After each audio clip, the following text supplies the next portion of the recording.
warrior always has to face these four natural enemies. So what are these enemies? The first enemy a warrior faces is fear. It's always fear. Unless one does not overcome this, the warrior will always be stuck. This is the stage of a common man.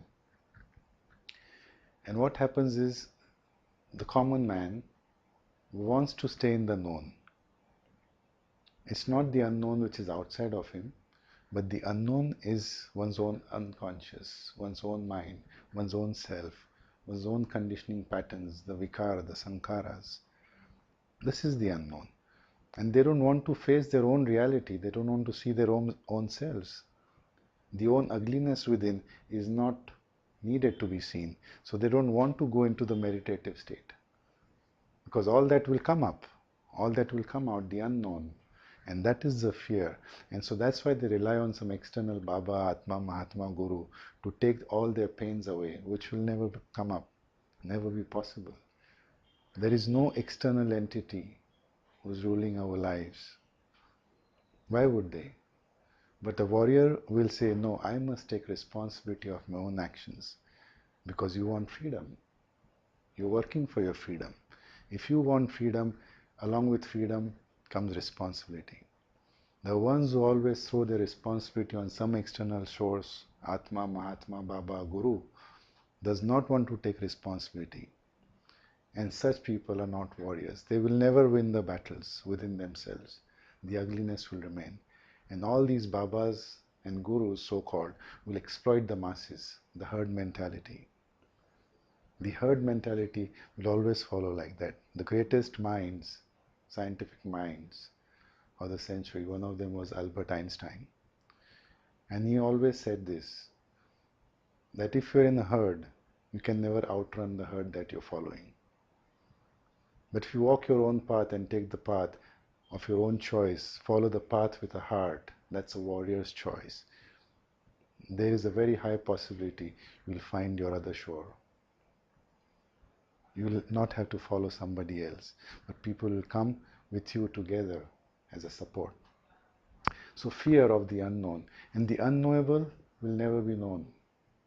But once you overcome this unknown, there is no more fear. And what is the simplest way to overcome fear?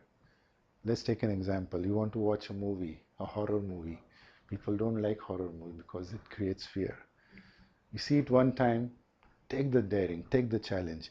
See it again the second time, the third time. By the time you've seen it the 10th time, you know what's going to happen next. So there is no more fear. You have to face it. That's the only way.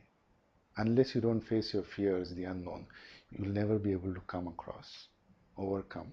So this first challenge of fear, which is a natural enemy of a warrior, one can overcome. The second natural enemy of a warrior, now after this, he becomes powerful. Now he has the power. Now he can perceive and change his destiny and give it direction. He can change and see in the future. He can see his past. He can connect everything. Now he's in the stage where he can rule. He becomes very powerful. Now this becomes the enemy of a warrior, because if he starts believing to be on that pedestal, such a person will always fall, because this shall pass too. This too shall pass. It's impermanent. People who develop these siddhis, traveling through air, walking on the water, all these astral travel, supernormal powers, all these supernormal powers are nothing else but powers which one can control the elements, the earth element, water element. That's why they can change their own form. They can go dive deep into the earth. They can walk on the water. They can go across walls, because they can mold and change the elements. This is the matrix of the mind. And that's how they become powerful. But this too is an impermanent thing.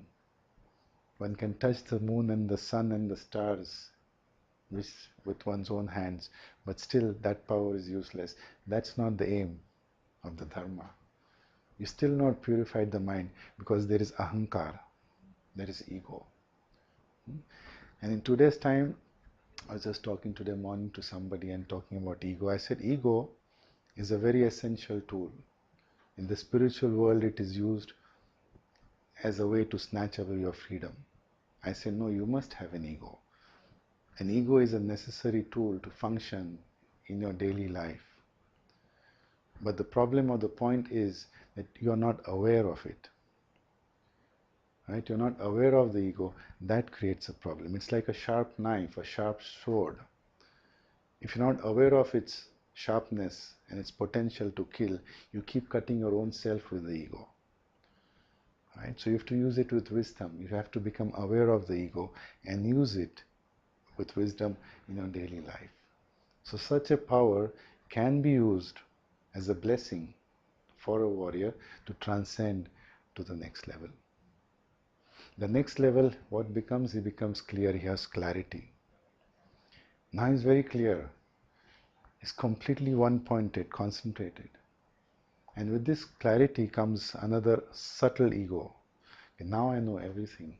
I've transcended. I've overcome this enemy of power. I have wisdom to use my ego in good ways. Now this becomes the third enemy. By the time it comes to that, the fourth enemy projects itself. Death, which he cannot overcome because he also has to die. He also has to overcome.